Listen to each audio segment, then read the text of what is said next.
New York, Washington Post. Taylor Swift was featured on Time's Person of the Year cover on Wednesday, December 6, as one of 2017's silence breakers who spoke out during this year's cultural reckoning surrounding sexual harassment and abuse.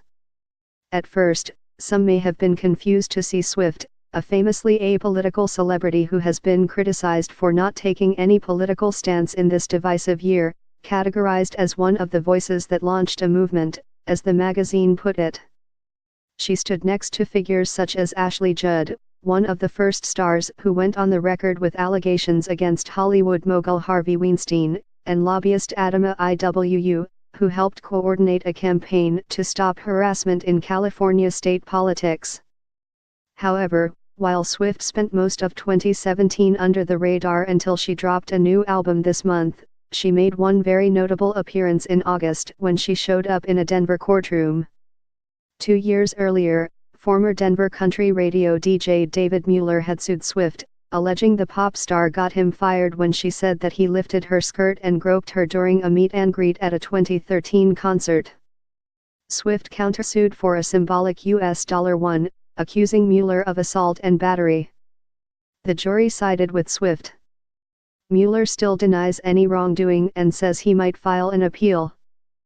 The case received worldwide attention, but the most discussed aspect of the trial was Swift's very blunt testimony, as Mueller's lawyer, Gabe McFarland, questioned her on the stand about whether the DJ actually groped her. "Gabe, this is a photo of him with his hand up my skirt, with his hand on my A," Swift said. "You can ask me a million questions. I am never going to say anything different. I never have said anything different." When McFarland asked if Swift was critical of her bodyguard for not interfering if Mueller really reached under her skirt, Swift responded, "I am critical of your client sticking his hand under my skirt and grabbing my A." Swift repeatedly reiterated the same point, "He stayed attached to my bare A cheek as I lurched away from him. He had a handful of my A. I know it was him." Time wrote that Swift's clear-eyed testimony marked one of several major milestones in the conversation around sexual harassment this year.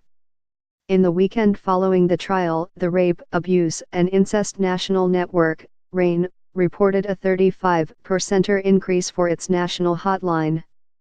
RAINN President Scott Berkovitz told ABC News that Swift's case was a great demonstration to other victims that there is strength in coming forward and pursuing justice. In a written Q&A with Time, Swift explained why she spoke so directly to Mueller. "I had already been in court all week and had to watch this man's attorney bully, badger, and harass my team, including my mother, over inane details and ridiculous minutiae, accusing them, and me, of lying," Swift wrote.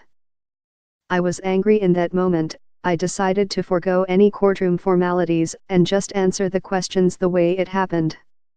This man hadn't considered any formalities when he assaulted me, and his lawyer didn't hold back on my mom. Why should I be polite?" She added, "I am told it was the most amount of times the word A has ever been said in Colorado federal court."